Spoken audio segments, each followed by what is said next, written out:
कक्षा 6 की इतिहास की ध्वनि पाठ्यपुस्तक हमारे अतीत।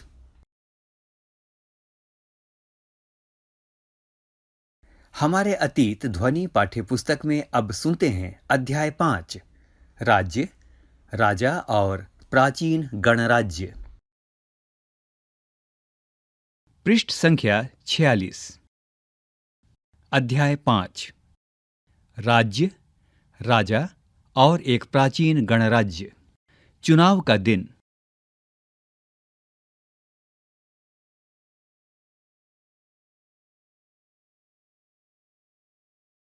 जब शंकरन उठा तो उसने देखा कि उसके नाना नानी वोट डालने जा रहे थे।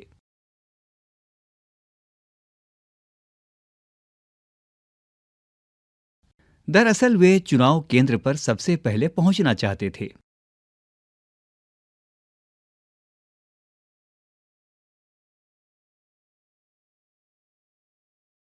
शंकरन जानना चाहता था कि आखिर वे इतने उत्साहित क्यों थे।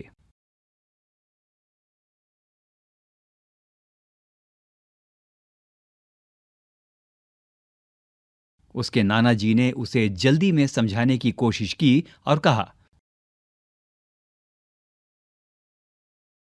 आज हम अपने शासकों का चुनाव करने जा रहे हैं।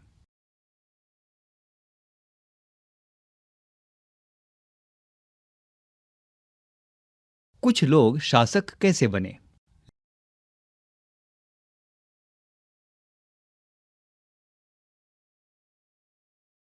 लगभग 50 वर्षों से हम अपने शासकों का चुनाव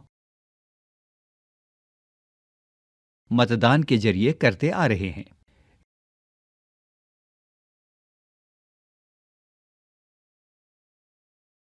लेकिन बहुत पहले लोग शासक कैसे बनते थे।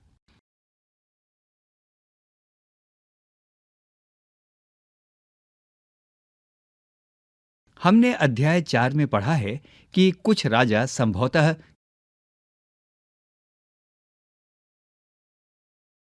जन यानी लोगों द्वारा चुने जाते थे।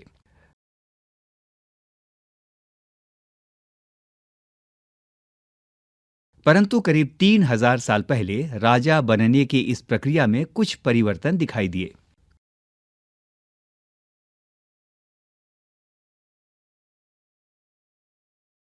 कुछ लोग बड़े बड़े यज्ञों को आयोजित कर राजा के रूप में प्रतिष्ठित हो गए।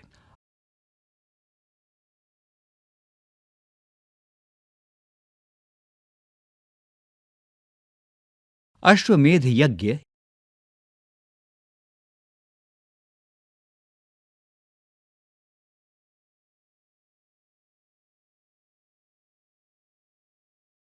एक ऐसा ही आयोजन था। इसमें एक घोड़े को राजा के लोगों की देखरेख में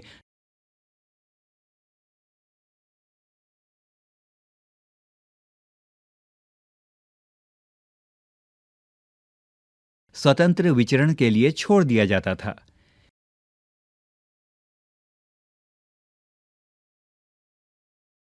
इस घोड़े को किसी दूसरे राजा ने रोका तो उसे वहां अश्वमेध यज्ञ करने वाले राजा से लड़ाई करनी पड़ती थी।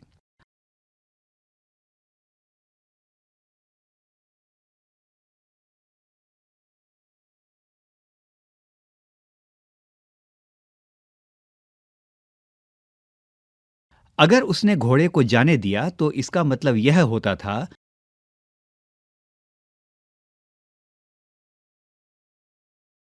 कि अश्वमेध यज्ञ करने वाला राजा उनसे ज्यादा शक्तिशाली था।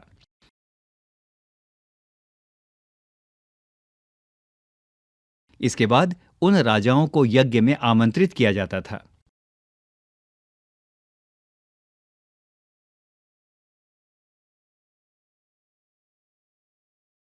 यह यज्ञ विशिष्ट पुरोहितों द्वारा संपन्न किया जाता था।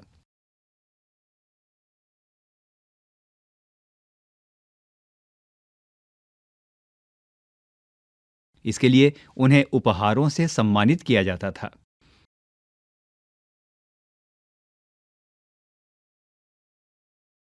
अश्वमेध यज्ञ करने वाला राजा बहुत शक्तिशाली माना जाता था।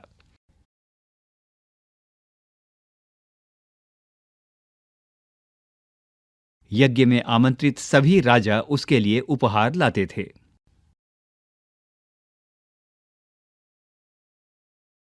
इन सभी आयोजनों में राजा का मुख्य स्थान होता था।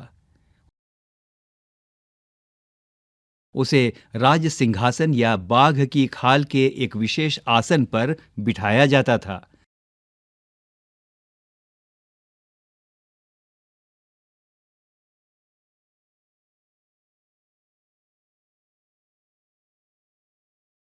युद्ध क्षेत्र में राजा का सारथी ही उसका सहचर होता था।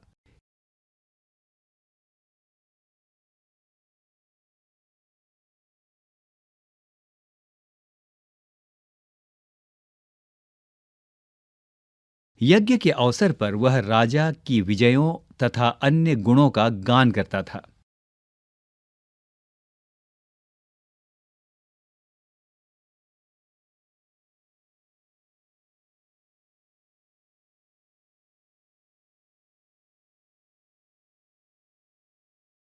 पृष्ठ संख्या 47।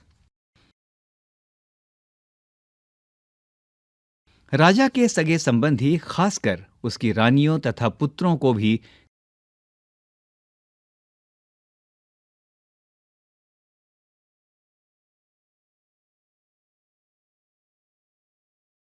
कई छोटे छोटे अनुष्ठान करने होते थे। अन्य सारे आमंत्रित राजाओं का काम सिर्फ बैठकर यज्ञ की पूरी प्रक्रिया को देखना भर था।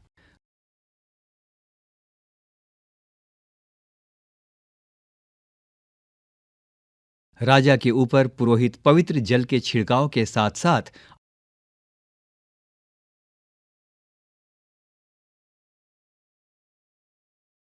अन्य कई अनुष्ठान करता था।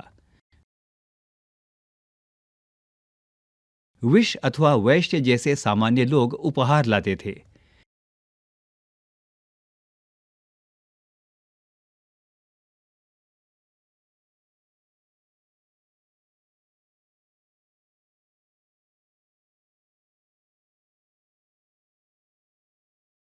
जिन्हें पुरोहित शूद्र मानते थे, उन्हें कई अनुष्ठानों में शामिल नहीं किया जाता था।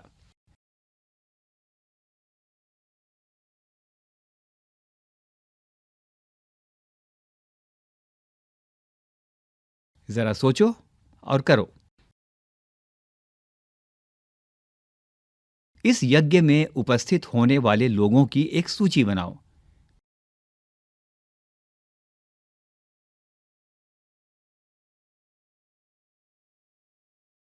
पेशे के आधार पर वहां कौन कौन से वर्ग शामिल थे।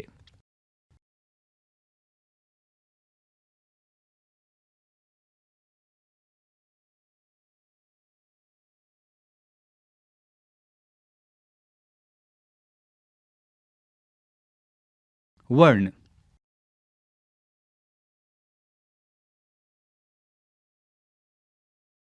इस समय उत्तर भारत में, खासकर गंगा यमुना क्षेत्र में, कई ग्रंथ रचे गए।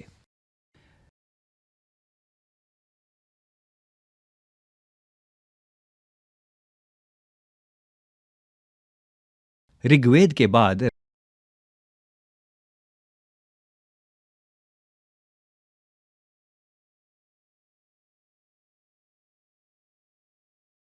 रचे होने के कारण ये उत्तर वैदिक ग्रंथ कहे जाते हैं।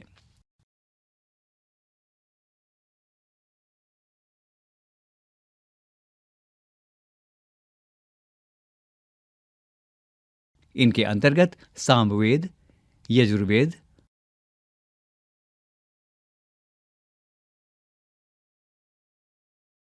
अथर्ववेद,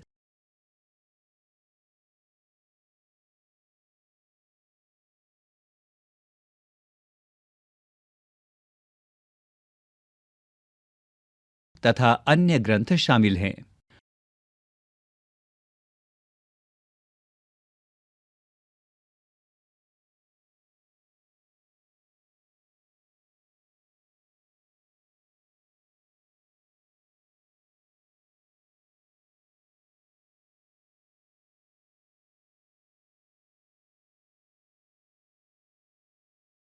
पुरोहितों द्वारा रचित इन ग्रंथों में विभिन्न प्रकार के अनुष्ठान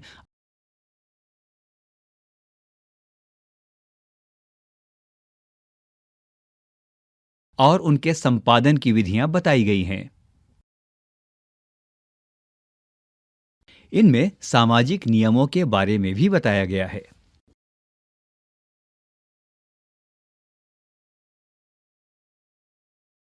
उस समय समाज में कई समूह थे, जिनमें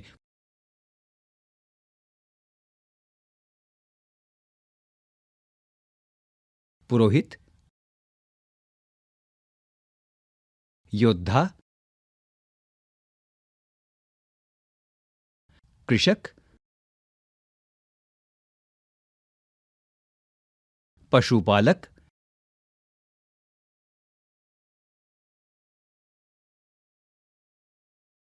व्यापारी,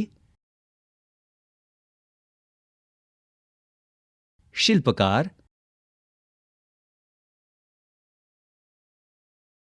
श्रमिक,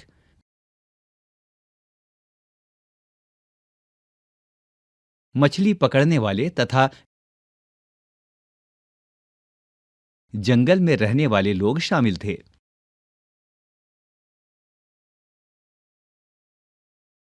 जहां कुछ पुरोहित तथा योद्धा वैभवशाली थे,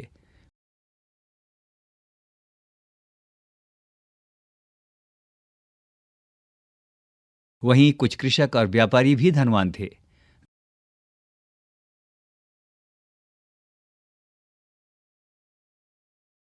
दूसरी ओर पशुपालक, शिल्पकार, श्रमिक, मछली पकड़ने वाले, शिकारी तथा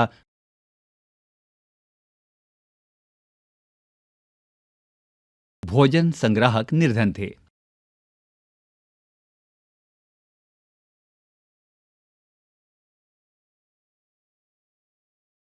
पुरोहितों ने लोगों को 4 वर्गों में विभाजित किया।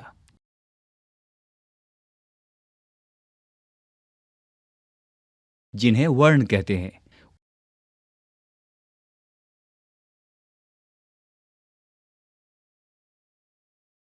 उनके अनुसार प्रत्येक वर्ण के अलग-अलग कार्य निर्धारित थे।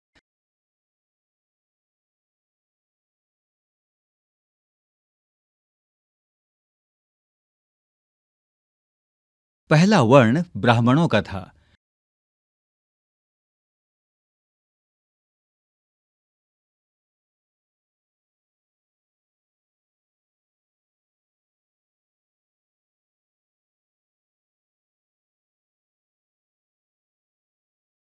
उनका काम वेदों का अध्ययन, अध्यापन और यज्ञ करना था।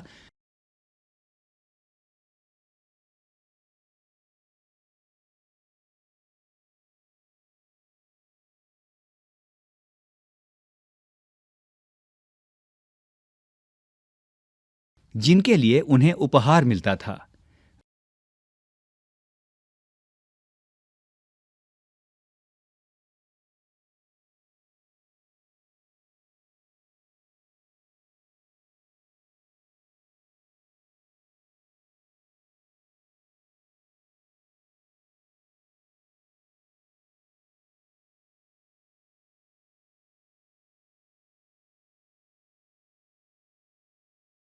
दूसरा स्थान शासकों का था, जिन्हें क्षत्रिय कहा जाता था।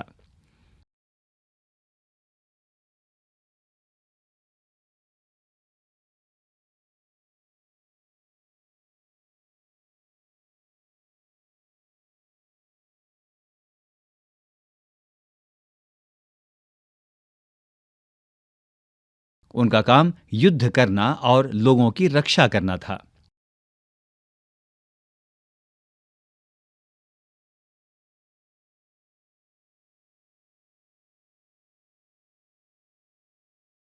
तीसरे स्थान पर विष या वैश्य थे।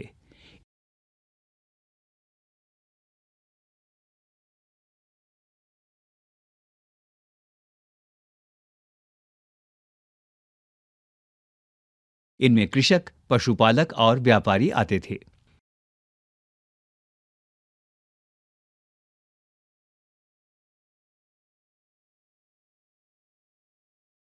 क्षत्रिय और वैश्य दोनों को ही यज्ञ करने का अधिकार प्राप्त था।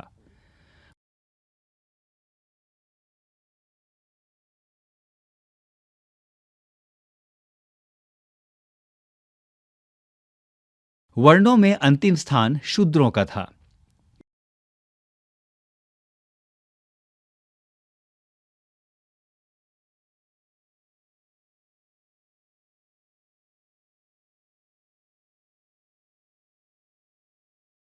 इनका काम अन्य 3 वर्णों की सेवा करना था।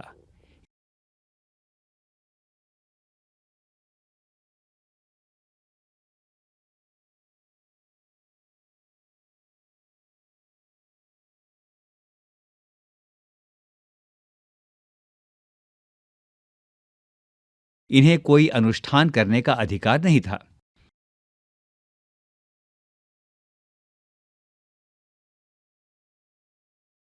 प्रायः औरतों को भी शूद्रों के समान माना गया।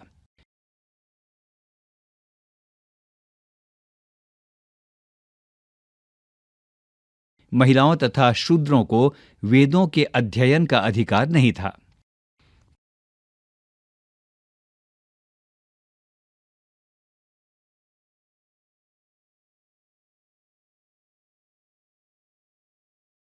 पृष्ठ संख्या 48। पुरोहितों के अनुसार सभी वर्णों का निर्धारण जन्म के आधार पर होता था। उदाहरण के तौर पर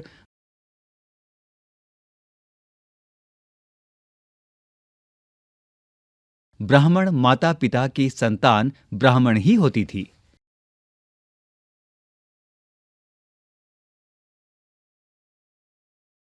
बाद में कुछ लोगों को अछूत माना गया।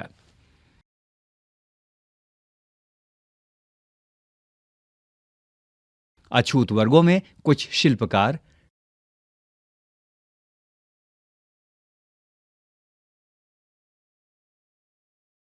शिकारी तथा भोजन संग्राहक शामिल थे।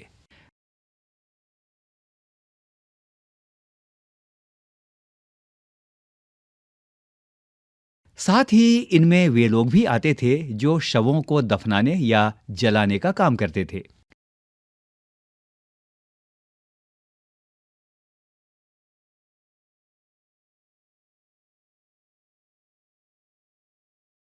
इन लोगों से संपर्क अपवित्र माना जाता था।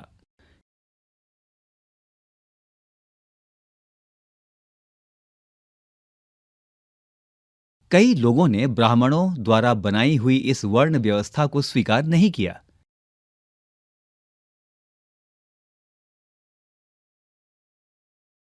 कुछ राजा स्वयं को पुरोहितों से श्रेष्ठ मानते थे।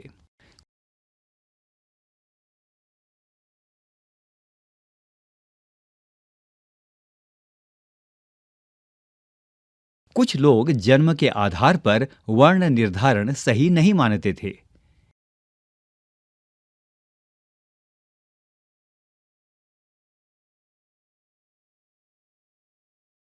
इसके अतिरिक्त कुछ लोग व्यवसाय के आधार पर लोगों के बीच भेदभाव उचित नहीं समझते थे।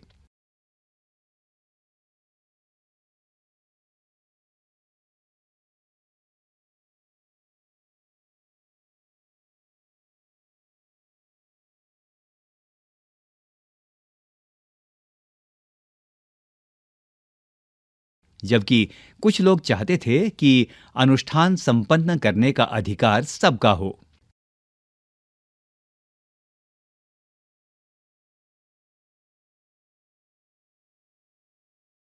कई लोगों ने छुआछूत की आलोचना की।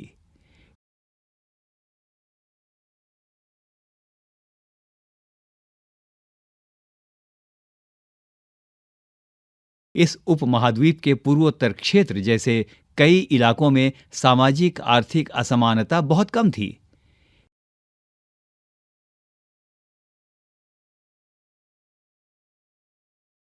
यहाँ पुरोहितों का प्रभाव भी बहुत सीमित था।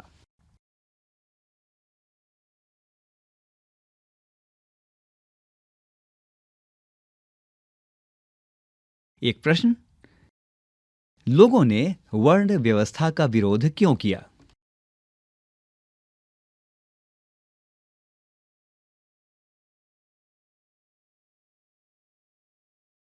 सबसे पहले इस पृष्ठ पर दिए गए चित्र के विषय में। इसे धूसर पात्र कहा जाता है।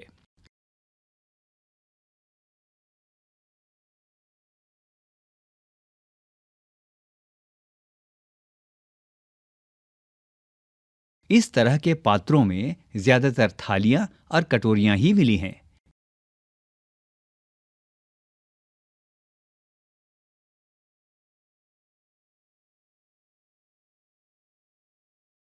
ये पात्र बहुत ही पतली सतह के सुंदर और चिकने हैं।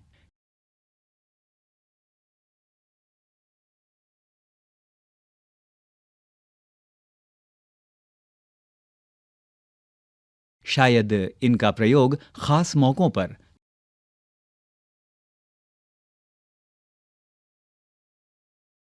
महत्वपूर्ण लोगों को भोजन परोसने के लिए किया जाता था। अब आज का पाठ। जनपद।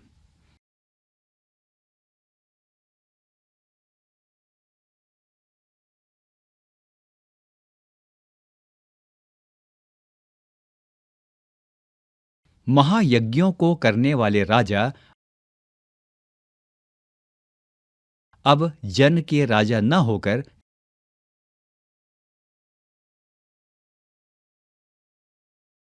जनपदों के राजा माने जाने लगे।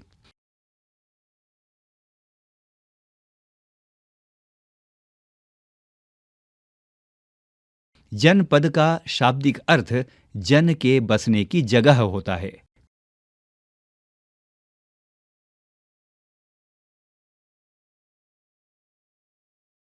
कुछ महत्वपूर्ण जनपद मानचित्र 4, जो पृष्ठ 39 में दिखाए गए हैं, आप देख सकते हैं।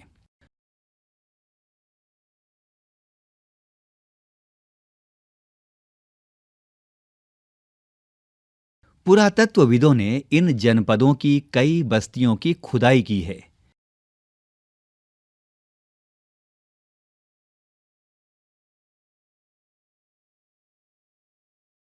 दिल्ली में पुराना किला,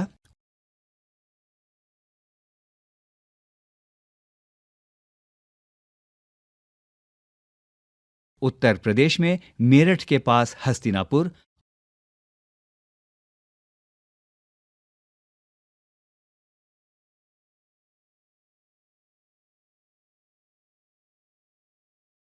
और एटा के पास अतरंजी खेड़ा इनमें प्रमुख हैं।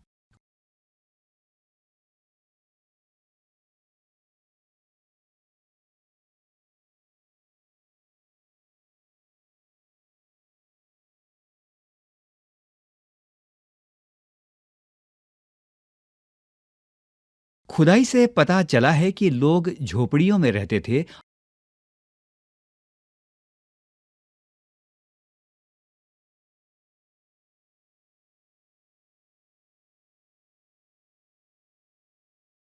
और मवेशियों तथा अन्य जानवरों को पालते थे।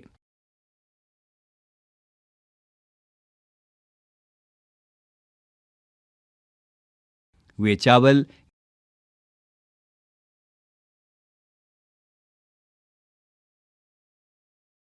गेहूं,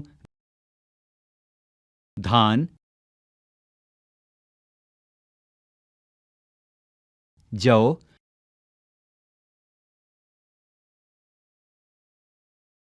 दालें, गन्ना,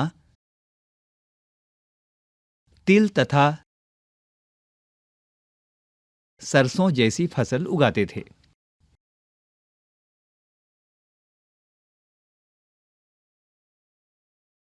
एक प्रश्न तुम्हारे लिए। क्या इस सूची में तुम्हें किसी ऐसी फसल का नाम मिला जिसका उल्लेख अध्याय 3 में नहीं है?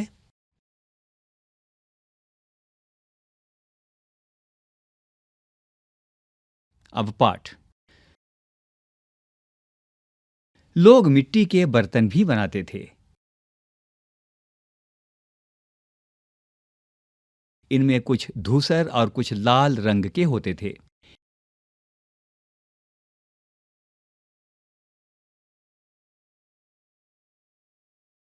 इन पुरास्थलों में कुछ विशेष प्रकार के बर्तन मिले हैं,